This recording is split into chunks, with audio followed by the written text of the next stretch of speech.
Who has control of our minds? Who shapes the way we think? And these are very important questions, especially in a world that has so many ways of communication. We receive information all the time. How do we deal with it? How do we deal with all the news and the information we get every day? What do we believe? And maybe this is the key question. What do we believe? What do we actually believe at the core of our being? And we can say that we believe in God, but do we? The disciples, they believed in Jesus. They stayed with him for 3 years. There were difficult times during those 3 years, and things didn't always go smoothly. At times Jesus did very strange things, but the disciples never left him.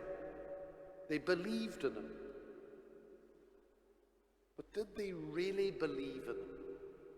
When you see their behavior on the night before he died, on the day he died, and in the days after. All but John disappeared. They were nowhere to be found. Peter denied Jesus. Judas betrayed him. All gone, all afraid, all in hiding. In that moment of crisis and fear, they didn't believe. However, what is more incredible is their struggle to believe after the resurrection, even though Jesus told them he would rise from the dead. And today's gospel reveals that struggle very clearly. We have the two people who were on the road to Emmaus telling their story of how they recognized Jesus. And they were telling their story to people who already knew that Jesus had risen. The 11's response to these two was, yes, it's true, the Lord has risen and has appeared to Simon. So here you have two people telling the 11 people that Jesus has risen, and everybody knew it to be true. And then the most amazing thing happened. While they were talking about Jesus, he came and stood among them.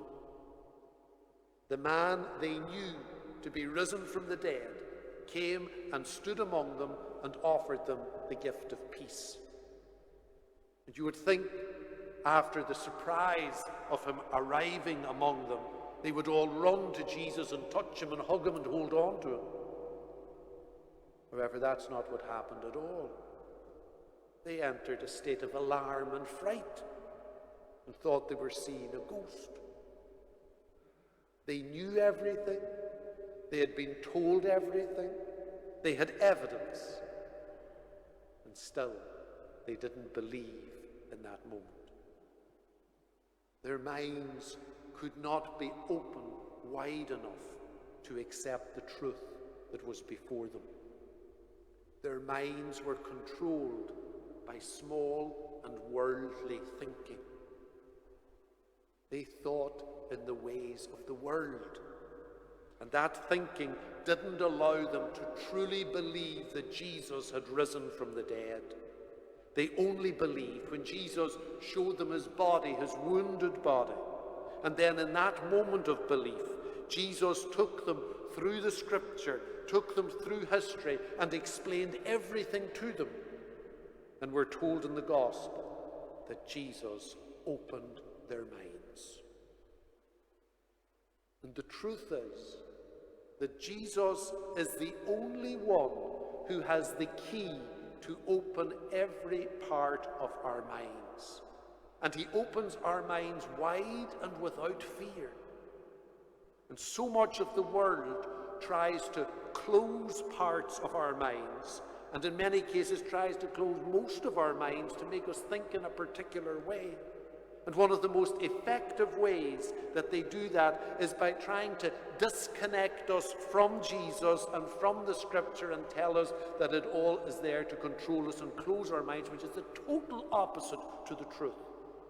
When we're in a relationship with Jesus, and when we see the story of Jesus through scripture and through history, our minds are open in the most radical way.